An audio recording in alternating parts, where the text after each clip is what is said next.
Hello guys, मैं आपका भाई दोस्त educator of economics love Kaushik स्वागत करता हूं आपका सीए वाला की ब्रह्मास्त्र रिवीजन सीरीज में। और मैं दोस्तों आज की क्लास में आपके लिए लेकर आया हूं धाकड़ लेवल का बीसीके की किताब से चैप्टर नंबर 3 जिसका नाम है बिजनेस ऑर्गेनाइजेशंस। बच्चा जब इसके अंदर देखता है कितनी सारी कंपनीज है, कितना सारा डेटा याद करना पड़ेगा, वो परेशान हो जाता है। कंपनी के हेडक्वार्टर याद करने हैं, सीईओ याद करना है, सीएफओ याद करना है, मैनेजिंग डायरेक्टर है यार, कौन सी ग्लोबल कंपनी है, कौन सी डोमेस्टिक कंपनी है, क्या दिमाग के अंदर टेक्निक फिट करूं कि ये सारी चीजें याद रह जाएं, मैं बताऊंगा। इस वीडियो में आप बहुत बढ़िया लेवल की टेक्निक्स को जानोगे और दोस्तों कुछ ऐसे तथ्य यानी ऐसे फैक्ट्स को जानोगे जिसको लिखने के बाद ही, मतलब एमसीक्यू लेवल का पेपर है, जिसको टिक करने के बाद ही आपको नंबर मिलेंगे। अगर आप इन कंपनीज के बारे में गूगल या कोई इंटरनेट से दूसरा कोई फैक्ट सर्च करते हो तो वो शायद गलत हो सकता है आपके पेपर पॉइंट ऑफ व्यू से। एक सीधी सीधी बात आपको बताता हूं, देखो बजाज की बात करते हैं। बजाज कंपनी आपके कोर्स में दी हुई है, बजाज ऑटो लिमिटेड। बाबू देखो, इनके चेयरमैन राहुल बजाज जी बहुत अच्छे आदमी थे, लेकिन 2022 में इनका देहांत हो गया। ठीक है, अब जो इनके चेयरमैन है वो नीरज बजाज हैं, लेकिन आपका आईसीआई स्टडी मटेरियल की रीसेंट अपडेट बोलती है कि आपको जब बजाज ऑटो लिमिटेड का चेयरमैन पूछा जाएगा तो आपने राहुल बजाज ठीक करना है, नीरज बजाज ठीक नहीं करना। इससे आपको नंबर मिलेंगे, इससे नंबर नहीं मिलेंगे। तो एकदम लेटेस्ट भी नहीं होना आपको, जिस लिमिट जिस हद तक होना है वो हद का दायरा मैं बनाए रखूंगा, आपका नंबर नहीं कटने दूंगा। वो फैक्ट आपको बताने जा रहा हूं विद टेक्निक्स। और तो और मुद्दे की बात सुनो, एक ये तो मैंने छोटी मोटी बात आपको बताई है, और आगे सुन लो। देखो जी, 1960s की बात कर रहा हूं।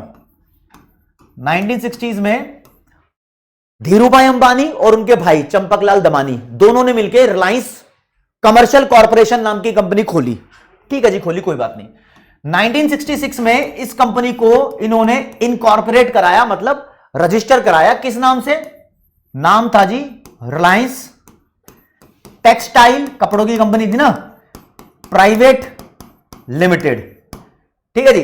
फिर 1973 में इन्होंने इस कंपनी को पब्लिक कर दिया। पहले प्राइवेट कंपनी थी, सीए फाउंडेशन के बच्चे समझ रहे हो ना क्या बोल रहा हूं। अब उसको पब्लिक कर दिया तो रिलायंस टेक्सटाइल लिमिटेड इसका नाम कर दिया। ठीक है जी। अब उसूल की बात देखो क्या होनी चाहिए। उसूल से तो ये कंपनी अगर पूछा जाए पेपर के अंदर, रिलायंस टेक्सटाइल सिर्फ इतना बोले कि ये भैया रिलायंस टेक्सटाइल नाम की कंपनी कब इनकॉर्पोरेट हुई थी, आंसर 1966 होना चाहिए। आप मॉड्यूल भी चेक करोगे, वहां पर आंसर 1966 मिलेगा आपको आईसीआई के मॉड्यूल में। लेकिन रीसेंट अपडेट बोलती है कि आपको यह टिक नहीं करना, इसको भूल जाओ। आपको यह याद रखना है जब यह कंपनी पब्लिक हुई थी तब का आपको इनकॉर्पोरेशन ईयर याद रखना है।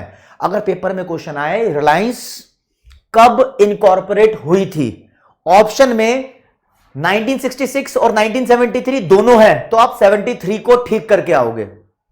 अगर 73 नहीं मिला तो फिर 66 को ठीक कर देना, लेकिन ऐसा चांस होगा नहीं क्योंकि आईसीआई ने खुद इस चीज को अपडेट कर दिया है। तो इतनी बातें जानने के बाद मैं दोस्तों बिजनेस ऑर्गेनाइजेशन चैप्टर को स्टार्ट करता हूं। इससे आपको यह एहसास हो गया होगा कि इस चैप्टर में कुछ तो गड़बड़ है दया, कुछ तो गड़बड़ है। ठीक है, तो उतना ही अलर्ट रहने की जरूरत भी है, मतलब एकदम करंट, कल मेरा पेपर है, आज की अपडेट याद करने की कोई जरूरत नहीं है। एक लिमिट में रहना है, दायरे में रहना है, वो लिमिट को बरकरार रखना है। ठीक है, तो दोस्तों आपको वैसे मैं बता दूं, ओवरऑल 34 कंपनीज, देखो इसमें साफ किया है, चाहे आप बोलो कंपनीज चाहे आप बोलो ऑर्गेनाइजेशन, बात एक ही है। 34 कंपनीज पढ़नी है।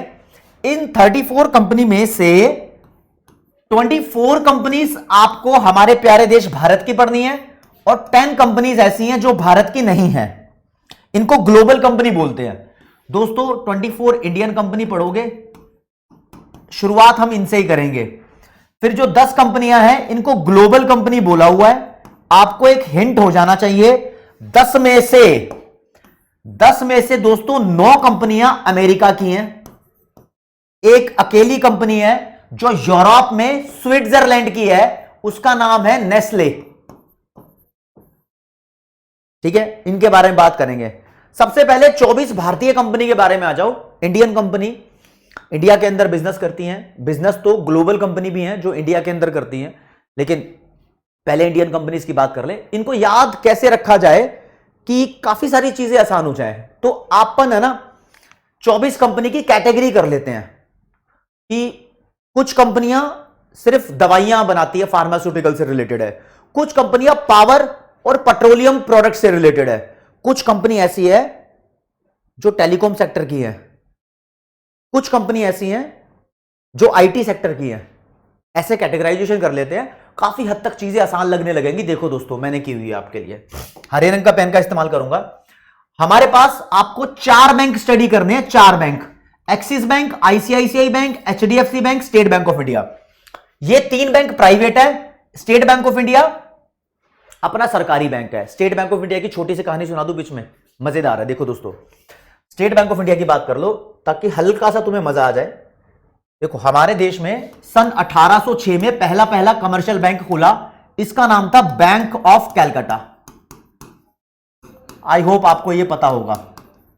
ठीक है जी, इस बैंक ने मिलकर, बैंक ऑफ कलकत्ता ने बैंक ऑफ हैदराबाद और बैंक ऑफ बॉम्बे को अपने साथ जोड़ लिया। 2 बैंक, पहला बैंक बैंक ऑफ कलकत्ता, दूसरा ये, तीसरा ये। कब जोड़ लिया? इन तीनों ने 1929 में एकता कर ली और मिलकर एक नया बैंक बनाया जिसका नाम था दोस्तों इंपीरियल बैंक ऑफ इंडिया। था? जी हां था। अब इस इंपीरियल बैंक ऑफ इंडिया ने अपना नाम 1955 में बदल दिया और रखा स्टेट बैंक ऑफ इंडिया। ये सारे प्राइवेट बैंक थे। जब 1955 में इसका नाम स्टेट बैंक ऑफ इंडिया रखा गया, तब इसको सरकार ने अपने कब्जे में ले लिया, तब यह बना सरकारी बैंक। तो क्वेश्चन नंबर 1 यहां से बनता है कि स्टेट बैंक ऑफ इंडिया का नेशनलाइजेशन कब हुआ था? नेशनलाइजेशन मतलब राष्ट्रीयकरण। जब सरकार किसी प्राइवेट चीज को अपने कब्जे में लेती है तो उसको बोलते हैं नेशनलाइजेशन। 1955 में हुआ था। दूसरा क्वेश्चन, क्या एक ऐसा ईयर भी है जब बहुत सारे बैंक्स का एक साथ नेशनलाइजेशन हुआ था? जी हां, आपके मॉड्यूल में दिया हुआ है। 1969 में 14 कमर्शियल बैंक्स का एक साथ नेशनलाइजेशन हुआ था। 14 कमर्शियल बैंक का एक साथ नेशनलाइजेशन हुआ था, लेकिन स्टेट बैंक ऑफ इंडिया का अलग से हुआ था। खैर, ये तो डिफरेंट फैक्ट है। दूसरा क्वेश्चन यहां से बनता है कि हमारे देश का सबसे पुराना कमर्शियल बैंक कौन सा है? स्टेट बैंक ऑफ इंडिया बोलोगे या बैंक ऑफ कलकत्ता बोलोगे? बाबूजी, बैंक ऑफ कलकत्ता बोलोगे। सबसे पुराना कमर्शियल बैंक यही है। State bank of India establish कब हुआ था? स्टेट बैंक ऑफ इंडिया अगर स्टैब्लिश करने की बात आ जाए तो ये स्टेट बैंक ऑफ इंडिया का ही वर्जन है। 1806 मिल गया, 1806 कर देना, यही सबसे सही है। अगर ये नहीं मिला, आपको 1955 ऑप्शन में मिला है, तो 1955 करना। ये कुछ फैक्ट्स आपको पता होने चाहिए। इसके अलावा हमारे 3 बैंक हैं प्राइवेट जो आपको पढ़ने हैं, एचडीएफसी, एक्सिस और आईसीआईसीआई। ये तीनों के तीनों बैंक प्राइवेटाइजेशन जब आया, एलपीजी की पॉलिसी आई 1991, उसके बाद शुरू हुए थे। तो उसके बाद ही शुरू हुए थे, तो मतलब उसके बाद ही इनका इनकॉर्पोरेशन ईयर होना चाहिए, मतलब स्टार्टिंग ईयर होना चाहिए। तो दोस्तों, खैर धीरे धीरे करके उन पे आएंगे। तो मैं तुम्हें ऐसे थोड़े से फैक्ट्स बता रहा हूं, ट्रिक्स नहीं सिखा रहा, ट्रिक्स अभी आ गई। हाँ जी, हम अपने वापस मुद्दे पे आ जाते हैं। मैंने कैटेगरी कुछ बनाई हुई है, इस वाली स्लाइड को अपन आपके लिए यहां मूव कर दे। बच्चा बोलेगा सर इसके नोट्स कहां मिलेंगे? बाबू, इसके नोट्स आपको मिल जाएंगे, अपना सीए वाला का एक टेलीग्राम चैनल है, उसका लिंक आपको डिस्क्रिप्शन में गिवन है। वहां पर आपको इसके जो मैं यहां बता रहा हूं हर एक चीज आपको नोट्स के तौर पे मिल जाएगी। चलो जी, कैटेगरी पे आते हैं। 4 अपने को बैंक पढ़ने हैं, तो सफेद रंग से अपन यहां 4 मार्क कर देते हैं। 4 कंपनियां हो गई 24 में से। ठीक है जी।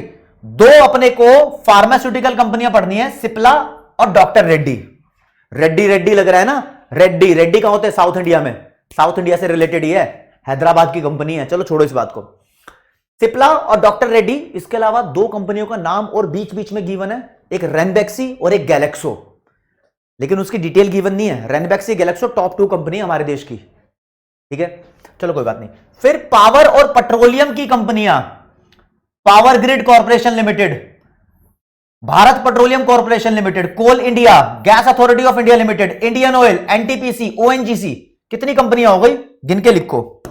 1 2 3 4 5 6 7, 7 तो पेट्रोलियम वाली कंपनी है, 2 फार्मा वाली कंपनी है, आईटी में भी 2 कंपनियां पढ़नी है आपको, विप्रो और इंफोसिस, 2 कंपनियां ये हो गई। फिर कुछ कॉन्ग्लोमेरेट कंपनी है, 1 2 3 4, 4 कॉन्ग्लोमेरेट कंपनी है। दोस्तों आप बोलोगे सर ये कॉन्ग्लोमेरेट का मतलब क्या होता है? कॉन्ग्लोमेरेट आईटीसी है, लार्सन एंड टुब्रो, टाटा और रिलायंस भी कॉन्ग्लोमेरेट है। आप टाटा और रिलायंस को भी, और सबसे बड़ी कॉन्ग्लोमेरेट कंपनी हमारे देश में टाटा है। अब देखो दोस्तों, कॉन्ग्लोमेरेट कंपनी किसको बोलते हैं? ऐसी कंपनी जो बहुत सारे काम धंधे करती है और वो सारे काम धंधों का आपस में कोई लेना देना नहीं है। जैसे कि टाटा की बात करो, टाटा टी का नाम भी सुना होगा आपने और टाटा मोटर का नाम भी सुना होगा आपने, टाटा स्टील का नाम भी सुना होगा आपने, है ना? इन सबका आपस में लेना देना नहीं है। फिर टाटा नमक का भी आपस में लेना देना नहीं है।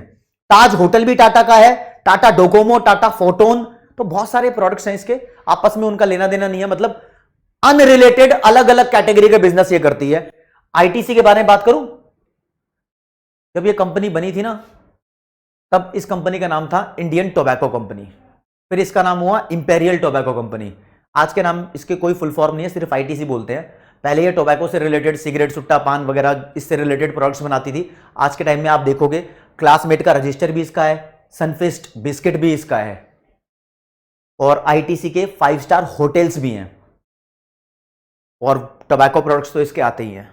ठीक है, तो ये कंपनी अपना खूब नाम कमा रही है, तो ये भी एक कॉन्ग्लोमेरेट कंपनी है। एल&टी का भी काम भी कंस्ट्रक्शन में भी है, आईटी में भी है, फाइनेंशियल सर्विसेज भी प्रोवाइड करती है, तो अलग अलग हो गए। रिलायंस के बारे में तो क्या कहने, नहीं, रिलायंस का आजकल ट्रेंड्स भी चल रहा है। रिलायंस फ्रेश भी है, रिलायंस इंडस्ट्रीज भी है, नेचुरल रिसोर्सेज भी है, रिलायंस के पेट्रोल पंप भी हैं। ठीक है, तो ये सब कॉन्ग्लोमेरेट कंपनी हो गई। कितनी हो गई? 4 और 2 6 और 7 13 और 2 15 और 4 19, सर 5 रह गई। बाबू 5 ऐसी कंपनी है जो इन किसी कैटेगरी में नहीं आती, उनके नाम अलग से लिख दिए है। एक अडानी की है, अडानी की जो कंपनी है आपको एपी सेज करनी है। अडानी तो बहुत बड़ा ग्रुप है, ठीक है, एपी सेज करनी है। और एशियन पेंट अलग से, बजाज अलग से, एयरटेल अलग से, फ्लिपकार्ट अलग से। ठीक है, ये कंपनी कितनी होगी? 5 ही हो गई। ठीक है, एपी सेज क्या है? Adani ports special economic zone, ये करनी है आपको। ज्यादा पुरानी कंपनी नहीं है, 1998 में ही आई थी। तो 24 कंपनियां हो गई, एक कैटेगरी तो आपको ये हो गई। फिर दोस्तों एक दर्द रहता है, यार मुझे इन सभी कंपनीज के हेडक्वार्टर लर्न करने हैं। सबसे पहले तो आप देखो हेडक्वार्टर की स्कीम क्या है। अगर आपको इन सभी कंपनी के हेडक्वार्टर लर्न करने हैं तो मैं इतना बता देता हूं आपको, 24 में से 10 कंपनी के हेडक्वार्टर मुंबई में है। आपको याद करना है ना, तो जितने भी बैंक हैं, 4 बैंक पढ़ने हैं आपको, चारों के हेडक्वार्टर मुंबई में है। दुनिया में वैसे और बहुत सारी कंपनियां होती हैं, लेकिन आपको यही वाली कंपनी पढ़नी है आपके जो कोर्स में है। ठीक है, इससे बाहर से क्वेश्चन नहीं आएगा। ठीक है, और बाबू फिर कितनी 14 कंपनियां बच गई। सर इसके हेडक्वार्टर की बात बताओ। दोस्तों इसके हेडक्वार्टर की बात देखो, मैं आपको बताता हूं। 14 में से 2 कंपनियां ऐसी हैं जिनका हेडक्वार्टर कोलकाता में है, अभी बताता हूं एक एक करके। 3 कंपनी ऐसी है जिनका हेडक्वार्टर बेंगलुरु में है। ठीक है, 4 कंपनी ऐसी है जिनका हेडक्वार्टर नई दिल्ली में है। ठीक है, और 5 कंपनियां बच गई जिनका हेडक्वार्टर मैच नहीं कर रहा है, लेकिन हमने मैच कर दिया है एक निमोनिक्स बना के, एक बढ़िया सा मस्त सा एक्रोनिम, यानी एक मेमोरी टेक्निक बना दी आपके लिए, जिसे बोलते हैं गुफा, GUPHA, गुफा बन गया ना, GUPHA। जी का मतलब गुड़गांव है, यू का मतलब उत्तराखंड है, पी का मतलब पुणे है, एच का मतलब हैदराबाद है, और दोस्तों ए का मतलब अहमदाबाद है। अहमदाबाद से रिलेटेड बताता हूं, जितनी भी कंपनी तुम्हारे कोर्स में है उसमें 2 गुजराती बंदे हैं, 2 गुज्जू भाई हैं। एक है अपने अडानी, गौतम अडानी, और दूसरे मुकेश अंबानी, यानी रिलायंस वाले। 2 गुजराती बंदे हैं। एक गुजराती बंदे ने अपनी कंपनी का हेडक्वार्टर गुजरात में रखा, यानी अहमदाबाद में रखा, और दूसरे गुजराती बंदे ने अपनी कंपनी का हेडक्वार्टर मुंबई में रखा। तो दूसरा गुजराती मुकेश अंबानी है, जिनका हेडक्वार्टर मुंबई में है, और जो अडानी जी हैं उनका हेडक्वार्टर अहमदाबाद गुजरात में है। एक एक करके भी रिवील करूंगा आपको। देखो, बेंगलोर को माना जाता है हमारे देश का आईटी हब, बिल्कुल माना जाता है, सत्य कथन है, आईटी हब माना जाता है। तो जो इंफॉर्मेशन टेक्नोलॉजी की जो कंपनीज हैं उन सबका हेडक्वार्टर बेंगलुरु में है। कौन कौन सी इंफॉर्मेशन टेक्नोलॉजी पढ़नी है आपको? विप्रो और इंफोसिस, 2 हो गई, लेकिन या तो 3 हेडक्वार्टर है। तीसरा भी बताता हूं दोस्तों, आपको एक यहां पर इंपॉर्टेंट फैक्ट बताता हूं। पहले हेडक्वार्टर, मेरी पूरी बात सुनते रहना, तुम्हारे सारे बातें तुम्हारे काम की करूंगा। देखो जी, एक अनोखी कंपनी फ्लिपकार्ट आपको पढ़नी है। इसकी क्या पनौती है ये सुनो। इसका जो हेडक्वार्टर है ना, ये दो जगह पर है। इसका हेडक्वार्टर एक बेंगलुरु में भी है और इसका हेडक्वार्टर एक सिंगापुर में भी है। अब मुद्दे की बात क्या है, बेंगलुरु में जो इसका हेडक्वार्टर है, इसको ये बोलता है ये ऑपरेशनल हेडक्वार्टर है। सिंगापुर में जो इसका हेडक्वार्टर है, वो इस हेडक्वार्टर को बोलता है ये लीगल डोमिसाइल वाला हेडक्वार्टर है। देखो दोस्तों, जब आप कंपनी की फॉर्मेशन करते हो तो वहां पे आपको पता है ना, आर्टिकल ऑफ एसोसिएशन और मेमोरेंडम ऑफ एसोसिएशन वाले डॉक्यूमेंट जमा कराने होते हैं। लॉ वाले सब्जेक्ट में आपने पढ़ लिया होगा। मेमोरेंडम ऑफ एसोसिएशन में एक डोमिसाइल क्लोज होता है जहां पर आपको कंपनी की डिटेल देनी पड़ती है। तो वहां पर सिंगापुर हेडक्वार्टर बताया हुआ है फ्लिपकार्ट ने कि इसके रीजन बहुत सारे हैं, टैक्स से रिलेटेड भी इसके रीजन है। खैर उस रीजन पे नहीं जाते, लेकिन आपके पेपर में क्वेश्चन आएगा कि लीगल डोमिसाइल कहां पर है फ्लिपकार्ट का, तो सिंगापुर। अगर ऑपरेशनल हेडक्वार्टर पूछा कहां है तो बेंगलुरु, लेकिन क्वेश्चन में कुछ नहीं लिखा। क्वेश्चन में लिखा है जी सिर्फ हेडक्वार्टर बताओ। तो यार फंस जाओगे। सिर्फ हेडक्वार्टर बताना है तो आप सिंगापुर को टिक करोगे। आईसीआई के मॉड्यूल ने यही बोला है, यही लिखोगे तो ही नंबर मिलेंगे। देख रहे हो कितनी अवेयरनेस है यहां पर। अब यही अवेयरनेस तुम अपने दोस्तों तक भी पूछा सकते हो। जो तुम्हारे दोस्त हैं जो सीए फाउंडेशन की तैयारी कर रहे हैं, वो कहीं इतनी इंपॉर्टेंट इंफॉर्मेशन से वांछित ना रह जाए, तो प्लीज आप कुछ सीख रहे हो तो 3 लोगों को बताना। जब तुम सीखी हुई बात 2 से 3 लोगों को बताते हो तो तुम्हें खुद वो याद रहने लग जाती है। सिंपल सी बात है। ठीक है, फ्लिपकार्ट का मैंने बता दिया। इसलिए मैं बोल रहा था जब मैं आपको टेक्निक सिखा रहा था कि बेंगलुरु में 3 कंपनी के हेडक्वार्टर है, 2 तो आईटी कंपनी हो गई, एक ऑपरेशनल हेडक्वार्टर के नाम से मैंने बोल दिया कि फ्लिपकार्ट में यहां पर है, लेकिन जेन्युइनली फ्लिपकार्ट का हेडक्वार्टर आप सिंगापुर में काउंट करोगे। तो इस लिस्ट में मैं उसको ला नहीं रहा, तो आपको एडिशनली वो याद हो गया होगा। देखो जी, लिस्ट आपके सामने पेश की जा रही है जिस हिसाब से आपको याद रहनी चाहिए चीजें। ये लो जी, गुलाबी रंग लूंगा यहां पर मैं, गुलाबी आंखें वाला। देखो जी, ये लिखे हैं कंपनी के हेडक्वार्टर और यहां पर लिखा है कंपनी का नाम। नंबर 1 पे आप देखोगे गुरुग्राम लिखा है, गुड़गांव बोलते थे। उत्तराखंड लिखा है, पुणे लिखा है, हैदराबाद लिखा है, अहमदाबाद लिखा है। गुरुग्राम का जी, उत्तराखंड का यू, पुणे का पी, हैदराबाद का एच और अहमदाबाद का ए। कुल मिला के इसको बोल दो GUPHA। तो GUPHA कहां गया, ये रहा GUPHA, गुफा बन गया। अब यहां पर किस किस का हेडक्वार्टर है, यही मुश्किल ट्रिक आपको याद करनी है, बाकी काम आसान है। देखो जी, गुरुग्राम में पावर ग्रिड, गुरुग्राम में पावर ग्रिड की आपको याद होनी चाहिए। पावर ग्रिड की एक सब्सिडियरी है जिसका नाम पोसोको है। पो से पावर, पो से पोसोको, पो पो पो पो पो पो पो पो पो, ऐसे करके याद कर सकते हो उसको, अपने दिमाग में बताओ। ONGC की भी एक बताऊं तो आपको सब्सिडियरी है जिसका नाम ONGC विदेश है, 17 कंट्रीज में काम कर रही है। ये जो मैं बीच बीच में आपको इरिलेवेंट इंफॉर्मेशन बताता जा रहा हूं ना, इसके ऊपर पेपर में क्वेश्चन बनता है। ठीक है, बजाज ऑटो की खास कहानी है। सेठ जमनालाल बजाज ने कंपनी राजस्थान में बनाई थी, लेकिन राजस्थान से हटकर ये पुणे में आ गए। यहां पर इन्होंने अपने आप को एस्टैब्लिश कर लिया।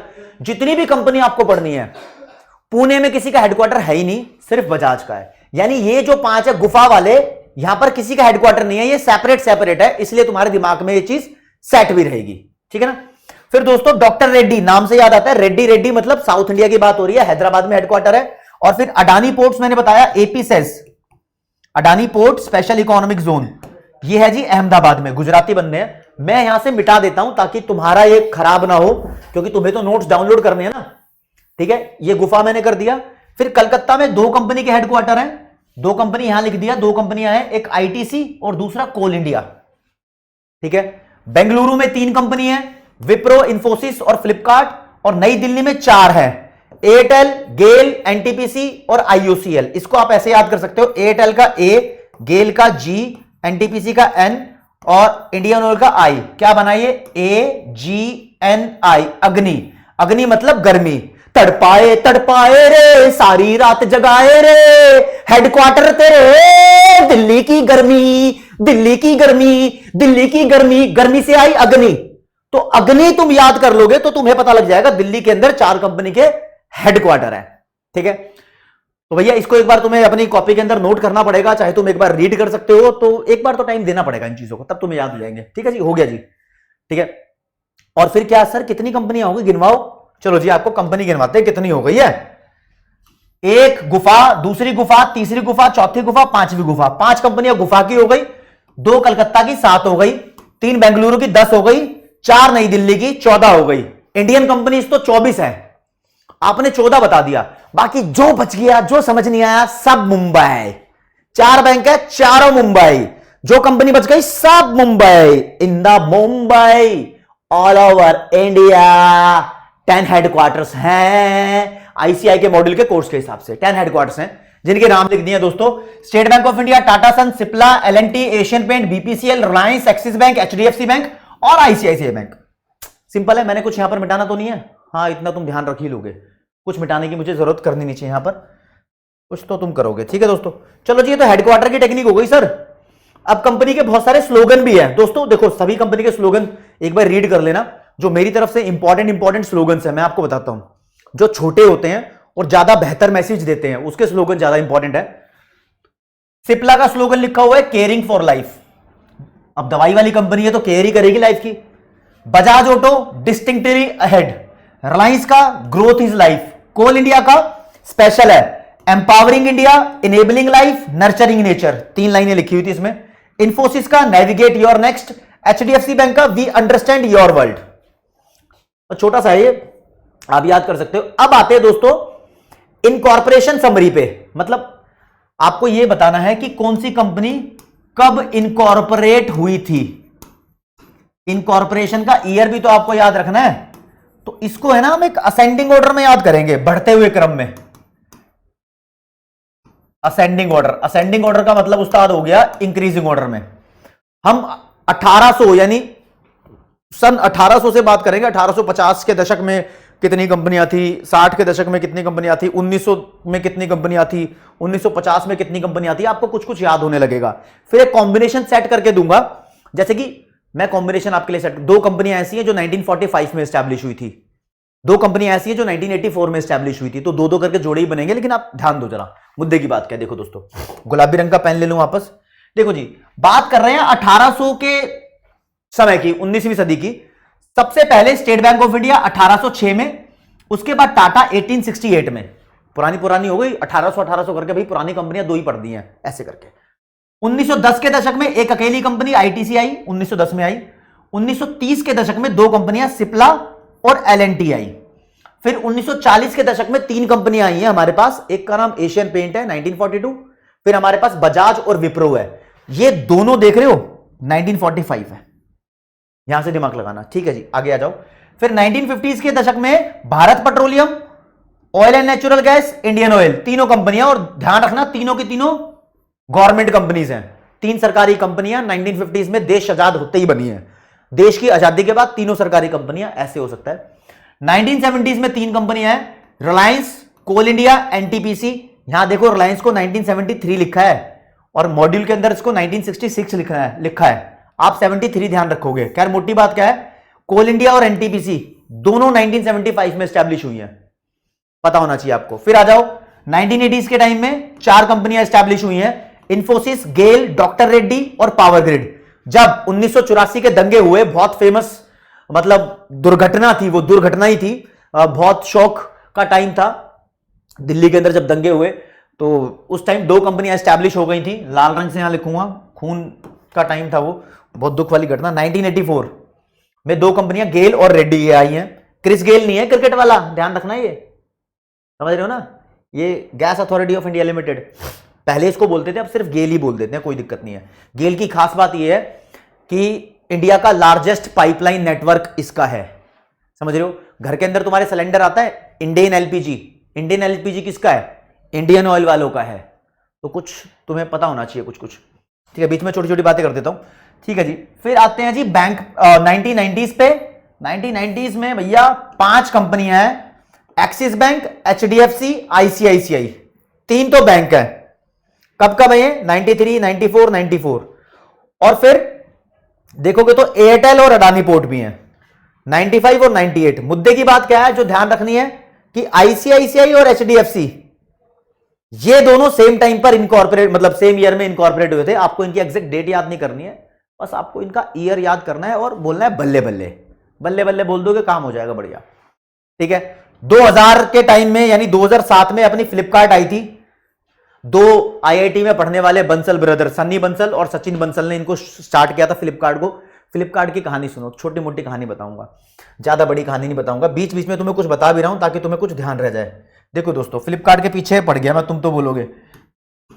दोस्तों बंसल ब्रदर, सनी और सचिन ने इसको स्टार्ट किया, वो इसके फाउंडर है। फाउंडर कभी चेंज नहीं होते, जिन्होंने कंपनी बनाई है वही फाउंडर है। ठीक है, 2007 में कंपनी बनाई थी। स्टार्टिंग में ये ऑनलाइन बुक्स वगैरह रेंट वगैरह पे देते थे। धीरे धीरे इस कंपनी को ऑर्डर बढ़ने लगे, 100 पर डे का ऑर्डर एक साल के अंदर आने लगा और कंपनी धीरे धीरे बहुत सारे बिजनेस में फैल गई। आप देखोगे फ्लिपकार्ट तो पता ही है आपको, ई कॉमर्स कंपनी है जहां पर ऑनलाइन हम सामान खरीदते हैं। पता ही है, बहुत सारे ग्रोसरी भी मिल जाती है, अपैरल्स भी मिल जाते हैं, फैशन आइटम्स भी मिल जाते हैं, मोबाइल फोन लैपटॉप से लेकर वॉशिंग मशीन, बहुत कुछ डिलीवर करती है घर पे कंपनी है। आपने सोचा है कभी, जो फोन पे की ऐप है, जैसे गूगल, पेटीएम, बहुत कुछ चलाते हो ना, फोन पे की ऐप है वो इसकी है, फ्लिपकार्ट वालों की। जबोंग किसकी है? फ्लिपकार्ट वालों की। मिंत्रा किसकी है? फ्लिपकार्ट वालों की। फ्लिपकार्ट वालों का बहुत बड़ा धंधा है भाई। लेकिन इसने क्या किया भैया, ये कंपनी वॉलमार्ट को बेच दी। वॉलमार्ट को बेच दी है। पहले इसने 77% शेयर बेचा, फिर 4.3% शेयर बेचा, मतलब बेचा क्या, फिर वॉलमार्ट ने खरीद लिया। वॉलमार्ट के पास इसका 81.3% शेयर है।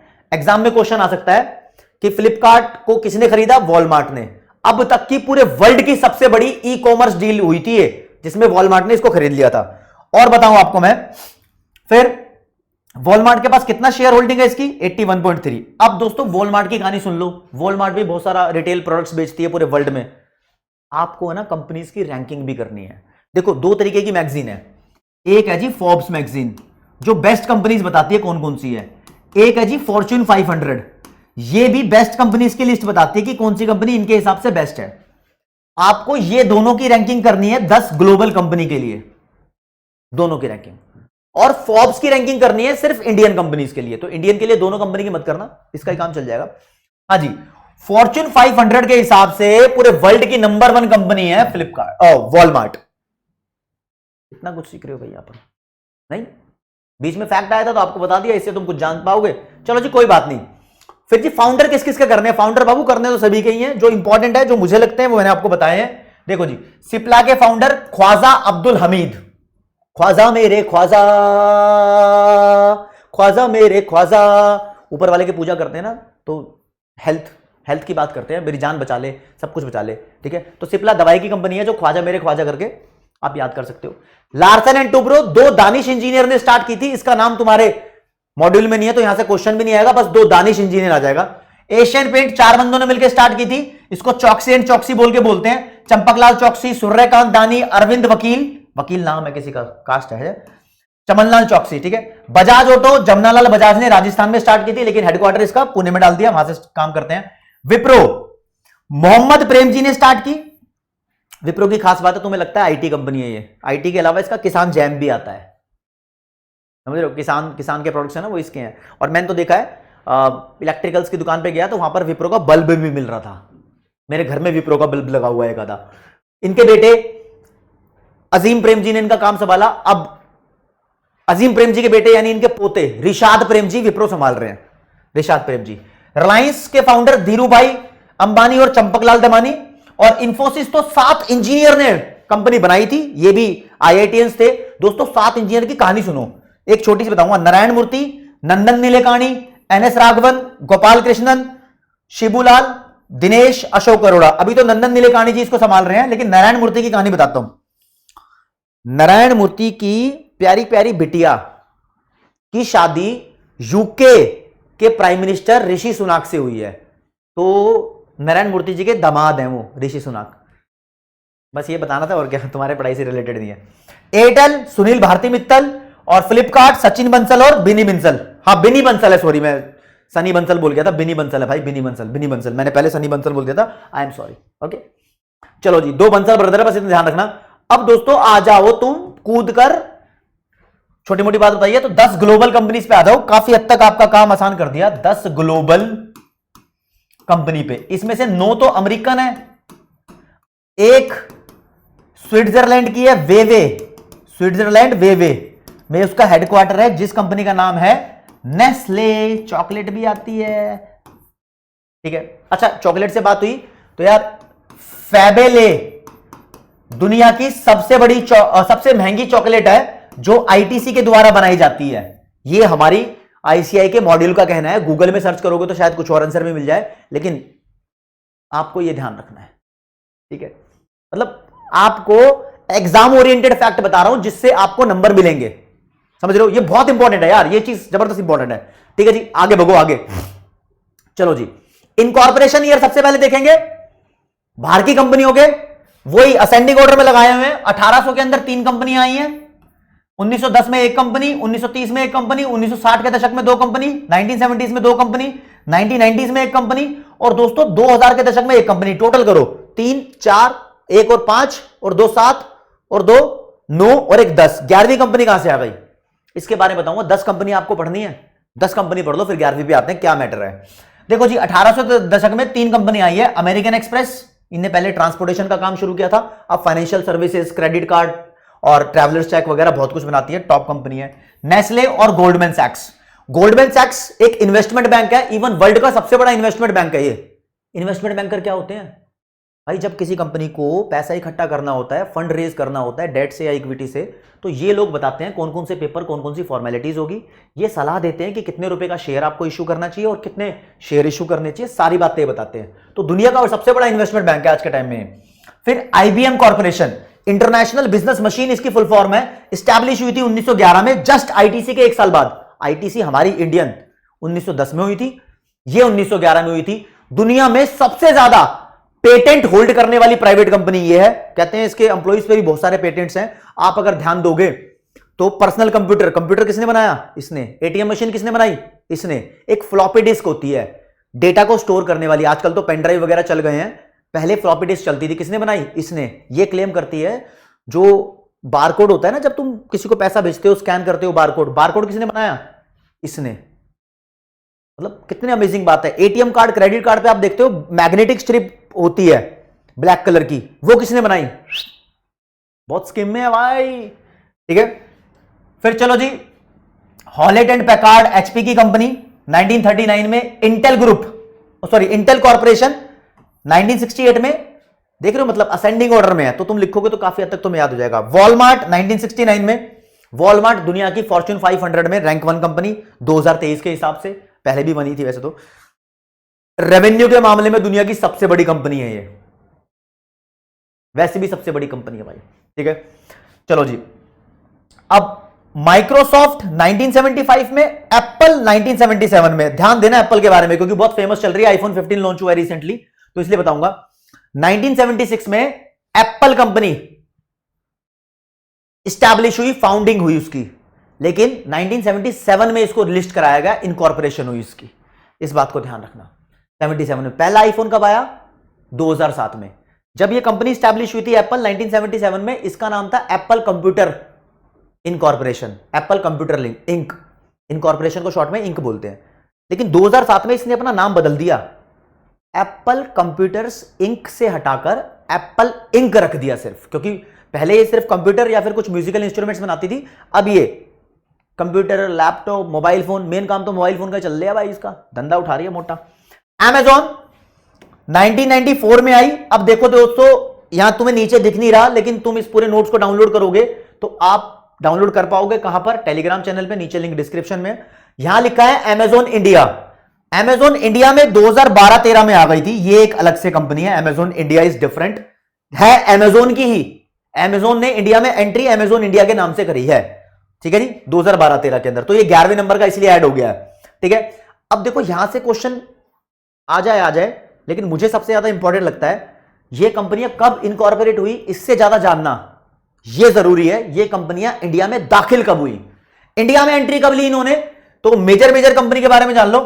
अमेरिकन एक्सप्रेस 1921 में इंडिया में आई, नेस्ले 1923 में, माइक्रोसॉफ्ट 1990 में, आईबीएम 1992 में टाटा के साथ मिलकर आई थी, लेकिन टाटा के साथ अब नहीं है ये। वॉलमार्ट 2009 में पंजाब के अमृतसर से स्टार्ट किया था बिजनेस, और अमेजॉन 2012-13, ठीक है जी। छोटा सा फैक्ट है, आपके सामने होना चाहिए, चलो कोई बात नहीं। अब देख लो क्या बोला मैं। अब इनके हेडक्वार्टर की समरी एक बार देख लेते हैं। हेडक्वार्टर के बारे में कैसे याद करेंगे, देखो जी मैं आपको बताता हूं, ऐसे याद करोगे आप। 3 कंपनियां ऐसी हैं जो न्यूयॉर्क में हैं और 3 कंपनियां ऐसी हैं जो कैलिफोर्निया में हैं। न्यूयॉर्क और कैलिफोर्निया द फेमस इलाके हैं अमेरिका के। तो 3 कौन कौन सी है, अमेरिकन एक्सप्रेस, आईबीएम और गोल्डमैन सैक्स। गोल्डमैन अलग था, सैक्स अलग था। सैक्स कौन से वाला है, ये नाम वाला सैक्स है, ठीक है ओके। फिर कैलिफोर्निया में एचपी, इंटेल और एप्पल, 6 याद हो गई। 2 वाशिंगटन में है, माइक्रोसॉफ्ट और एमेजॉन। देखो दोस्तों एमेजॉन आई तो बहुत बाद में, 1994 में आई है। एमेजॉन ने जानबूझ के वॉशिंगटन में अपना हेडक्वार्टर रखा। क्या रीजन था, एमेजॉन इसलिए रखा क्योंकि माइक्रोसॉफ्ट का हेडक्वार्टर वहीं था, इसलिए रखा है, ठीक है। और वेवे के स्विट्जरलैंड में नेस्ले। नेस्ले का पूछा जाना ज्यादा इंपॉर्टेंट है क्योंकि नेस्ले 9 अमेरिकन कंपनी में से एक अलग से कंपनी है जो 10वीं आपको करनी है। और वॉलमार्ट है दोस्तों अरकानसास यूएसए के अंदर, सामने लिखा हुआ है। अब एमेजॉन इंडिया अलग से बता रहा था ना 11वीं, ये हैदराबाद में है। ओके ओके ओके चलो जी फाउंडर कर लो। बाहर की कंपनियों के फाउंडर कौन कौन है जो इंपॉर्टेंट है, सबके नहीं बता रहा, पहले बता रहा हूं, सबके नहीं बता रहा, ठीक है। नेस्ले का जी हेनरी नेस्ले, जात से पहचान जाओगे। गोल्डमैन सैक्स में 2 बंदे थे, एक मार्कस गोल्डमैन, एक सैमुअल सैक्स। एचपी में 2 बंदे थे, विलियम हॉलेट और डेविड पैकार्ड। देखो जी एचपी की कंपनी अब 2 पार्ट में डिवाइड हो गई है। एक एचपी इंक है जो अपने हार्डवेयर सॉफ्टवेयर वगैरह ये चीजें लैपटॉप वगैरह ये बना रही है, और एक है हॉलेट एंड पैकयार्ड कंपनी, ये प्रिंटर बना रही है, अलग से ही हो गई, ठीक है ना। इंटेल रॉबर्ट नॉयसेन, गॉर्डन मूरे, 2 बंदे। वॉलमार्ट में वॉल्टन लगा हुआ है तो सैम वॉल्टन। माइक्रोसॉफ्ट में लोग समझते हैं बिल गेट्स थे इसके फाउंडर, लेकिन साथ में पॉल एलन भी थे। एप्पल में लोग समझते हैं कि स्टीव जॉब्स इसके फाउंडर थे, लेकिन साथ में स्टीव वोजनियाक और रोनाल्ड वेन भी थे। अब ये कंपनी के साथ नहीं है, ठीक है। अमेजॉन के फाउंडर जेफ बेजोस आज भी धुआं उठा रहे हैं मार्केट के अंदर, नहीं। चलो जी आगे बढ़ते हैं दोस्तों। स्लोगन किसका याद रखना है, मेरे फेवरेट, नेस्ले और Walmart, good food good life Nestle, Walmart save money live better. अच्छे हैं इसलिए छोटे हैं, पेपर मैन लाएगा। अब आपको एक मेन बात बताता हूं, देखो दोस्तों, आईसीएआई स्टूडेंट्स के लिए कुछ अपडेट लेकर आती रहती है। वो अपडेट लेकर आती है अपनी वेबसाइट पे स्टूडेंट जर्नल में। अगर आप सीए फाउंडेशन के लिए रजिस्टर कराते हो और 200 रुपए एक्स्ट्रा देते हो, 9000 की जगह 9200 देते हो, तो आपके घर पे ये जर्नल आता है हर महीने। नहीं तो आईसीआई की वेबसाइट पे जर्नल फ्री मिलता है। तो जो अक्टूबर वाला स्टूडेंट जर्नल है उसके अंदर एक अपडेट दी हुई है कि जब आप आईसीआई का मॉड्यूल पढ़ रहे हो तो वहां पर कुछ चीजें आईसीआई के मॉड्यूल के हिसाब से आपको नहीं करनी, वो चीजें आपको आईसीआई के इस जर्नल के हिसाब से करनी है। आप अपने एग्जाम को दिसंबर 2023 को टारगेट कर रहे हो तो आपको कहां मिलेगा जर्नल, कहां मिलेगी इंफॉर्मेशन, इधर उधर भागने की बिल्कुल जरूरत नहीं है। मैंने यहां पर वो चीजें दे दी हैं, ठीक है। देखो जी ये आपके सामने है, इधर लिख दिया है कंपनी का नाम, बिल्कुल डिट्टो वहीं से उठाया हुआ है। इधर उसका incorporation year, headquarter, chairman, present head, chief CEO, CFO, और रैंक क्या है उसकी फोर्ब्स में। देखो रैंक तो सबकी अपडेट हो गई है। अब आप बोलोगे सर रैंक क्या सबकी याद करनी है, इतनी झंझट में मत फंसो। रैंक उसकी याद करो जैसे टॉप कंपनी है, जो सिंगल डिजिट में कंपनी है, ठीक है। अब सिंगल डिजिट में इंडिया की तो है ही नहीं, तो किसी की नहीं करें, नहीं इंडिया में जो टॉप पे है उसकी याद कर लो, ठीक है दोस्तों। 4 कंपनियां यहां लिखी हुई है, इसमें से मैं बताऊं तो आपको फिर 9वें नंबर तक यहां पर आ गए हैं। देखो जो चेंजेस है वो यहां पर लिखे हुए हैं, प्रेजेंट हेड, सीएफओ, सीईओ, किसका क्या करना है। जहां पर डैश लिखा है इसका मतलब या तो ये पोजीशन खाली है या फिर ये नाम जो मॉड्यूल में लिखा है आपको वही याद करना है। यहां पर भी डैश है तो समझ जाओ आप, ठीक है ना। यहां पर डैश लिखा है फोर्ब्स की रैंकिंग में, मतलब इन कंपनी की रैंकिंग ही नहीं है, ओके। तो चलो जो मैं अपने बताऊं आपको, एक तो एचडीएफसी बैंक का ध्यान रखना 128 है, और फिर ऊपर से जो बेस्ट वाली है इंडिया की 24 कंपनी की बात हो रही है, तो 45 पे इंडिया की बेस्ट ये रिलायंस है, और स्टेट बैंक ऑफ इंडिया 77 है। ये 3 याद रख लेना। आप पेपर देख के भी आओगे तो यहां पर आके कमेंट करोगे या फिर मुझे बोलोगे लव सर आपने जो बताया था वही हुआ है, वही होगा भाई, ठीक है। 2 कंपनी और, तो ये टाटा का देखोगे तो टाटा मोटर, टाटा कंसल्टेंसीज और टाटा स्टील, ये अलग अलग गिवन है, ध्यान रखना, ठीक है। इन सबकी रैंकिंग लेकिन ध्यान रखने की इतनी कुछ खास जरूरत नहीं है। 24 कंपनियां ये हो गई हैं। फिर आपको दोस्तों आना है ग्लोबल कंपनीज पे। ग्लोबल कंपनी देखोगे तो फॉर्च्यून 500 की रैंकिंग भी मिलेगी आपको, और लाल पेन का इस्तेमाल करता हूं। यहां पर आपको फोर्ब्स की भी रैंकिंग मिलेगी, दोनों मैगजीन की। तो मैं बोलूंगा एक तो अमेजोन की सेकंड है, ये याद रख लेना, फॉर्च्यून 500 में एप्पल की थर्ड है, और 1 किसकी है, वॉलमार्ट की, वो याद रख लेना। जिसकी 10 से नीचे है बस वो याद रख लेना, एप्पल की 10 फोर्ब्स में है, यहां 3 है, यहां 10 है, ठीक है। जो बंदों के नाम चेंजेस हैं वो यहां लिखे हुए हैं, और जो इनकॉर्पोरेशन ईयर है वो चेंज नहीं है, हेडक्वार्टर भी चेंज नहीं है, ठीक है, इतना ध्यान रखना, फाउंडर भी चेंज नहीं होता भाई, ठीक है। माइक्रोसॉफ्ट 9वें नंबर पे फोर्ब्स के मामले में, और वॉलमार्ट देखोगे तो पहले नंबर पे है फॉर्च्यून 500 में। तो ये चीजें दोस्तों आपको ध्यान रखनी है, यानी जब आप इस चैप्टर को करोगे ना, तो कोई बच्चा सोचता है कि मेरी अप्रोच गूगल वाली होनी चाहिए, अरे कंपनी के बारे में तो करना है, थोड़ा गूगल करके देखते हैं ना बाबा ना, मॉड्यूल से पढ़ते हैं, मॉड्यूल से भी अलर्ट होके पढ़ना है, सतर्क होके। कब पढ़ सकते हो मॉड्यूल से, जब आपने क्लास देख ली, या फिर वो जर्नल देख लिया, काफी बातें काफी हद तक आपके माइंड के अंदर सेट बैठ जाती हैं, ठीक है ना। ओके, चलो दोस्तों आगे बढ़ते हैं। क्विज के लिए थोड़ा सा काम करते हैं, 1-2 क्वेश्चन, मैं 2-3 क्वेश्चन पूछ रहा हूं, बस मैं पूछ के रहा हूं, मैं बता ही रहा हूं। देखो दोस्तों, Amazon has invested heavily in what, Amazon ने बहुत हैवी अमाउंट इन्वेस्ट किया है किस चीज में, cloud computing, artificial intelligence, both या कोई नहीं।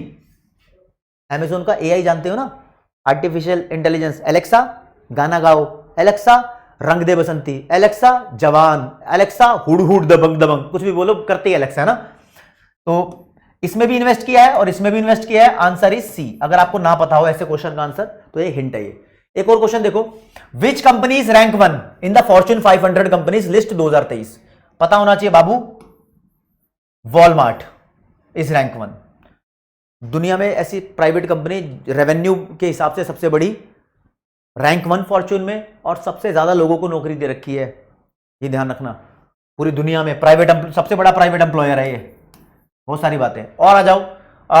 The mission of which transnational company, transnational मतलब global company, good food good life किसका स्लोगन है, मिशन है नेस्ले। नेस्ले की और बात बताऊं आपको, नेस्ले की दोस्तों मैगी भी आती है ना। इसकी कंपटीशन में yippee नूडल्स हैं, yippee नूडल्स सनफीस्ट यानी आईटीसी के आते हैं। आप क्या है ना, अपना नेचर कुछ ऐसा बनाना चाहिए आपको। देखो अभी तो बीसीए का पेपर दे रहे हो, अब तुम सीए करते रहोगे ना, सीए बहुत सारे बच्चे बनेंगे लिटरली, मतलब सबकी सैलरी सेम होगी, सबकी सैलरी सेम नहीं होगी। उस बंदे की सैलरी या पैकेज या उसकी वर्थ ज्यादा होगी जो सीए के साथ साथ अपने आप को एक कमर्शियल वर्ल्ड की नॉलेज देता जा रहा है। आप कोई प्रोडक्ट कंज्यूम करते हो ना, तो देखो वो प्रोडक्ट कौन सी कंपनी ने बनाया है, शायद अचंभे में रह जाओ उस बात को जानकर। आप कोई टीवी चैनल देख रहे हो तो उस चैनल का ऑनर देखो, उस चैनल को कौन सा ग्रुप ऑन करता है। कोई थिएटर में मूवी भी देख ली तो उसका आपको प्रोडक्शन हाउस पता होना चाहिए। दोस्तों आप कॉमर्स की नॉलेज ले रहे हो, आप सीए बन जाओगे, मान लो किसी दवाई की कंपनी, फार्मास्यूटिकल कंपनी के अंदर आपकी नौकरी लग गई, आपको तो बहुत सारे एक्सपेंसेस केमिकल की टर्म्स में पता होने चाहिए, है ना। जिंदगी में बहुत कुछ सीखना बाकी है, थोड़ी कमर्शियल नॉलेज सीखो, ये आपको दूसरों से अलग बनाएगी, दूसरों से आगे लेकर जाएगी। तो उम्मीद करता हूं ये वीडियो आपके लिए हेल्पफुल रही होगी। आप ना मुझे कमेंट सेक्शन में बता सकते हो, सर मुझे ये वाला चैप्टर और दिक्कत दे रहा है, आप इस चैप्टर की भी वीडियो बनाओ। तो दोस्तों मैं बनाऊंगा। अपने बॉन्ड के अब दुनिया के अंदर चर्चे है, जो बॉन्ड है ना, जो प्यार, बस आपका प्यार मिलता रहना चाहिए। आपका प्यार के साथ मैं हमेशा बस बना रहूंगा, मौज करता रहूंगा, आपको मौज कराता रहूंगा। बस इस चैप्टर को दोस्तों अगर एक बार और क्लियर करना है तो अभी तुमने जो वीडियो देखी है उसको 2.0 की स्पीड में एक बार और देख लेना, धड़ धड़ धड़ धड़ धड़ धड़ आपका दिमाग फिर से क्लियर हो जाएगा। नोट्स को डाउनलोड कर लेना, सीए वाला टेलीग्राम चैनल लिंक दिया हुआ डिस्क्रिप्शन में। प्यार की कोई कमी नहीं होनी चाहिए, दिक्कत परेशानी है तो कमेंट सेक्शन में नेक्स्ट वीडियो किसके ऊपर चाहिए वो बता दो। फिर आज जय हिंद, जय भारत, नमस्कार, धन्यवाद, बाय बाय।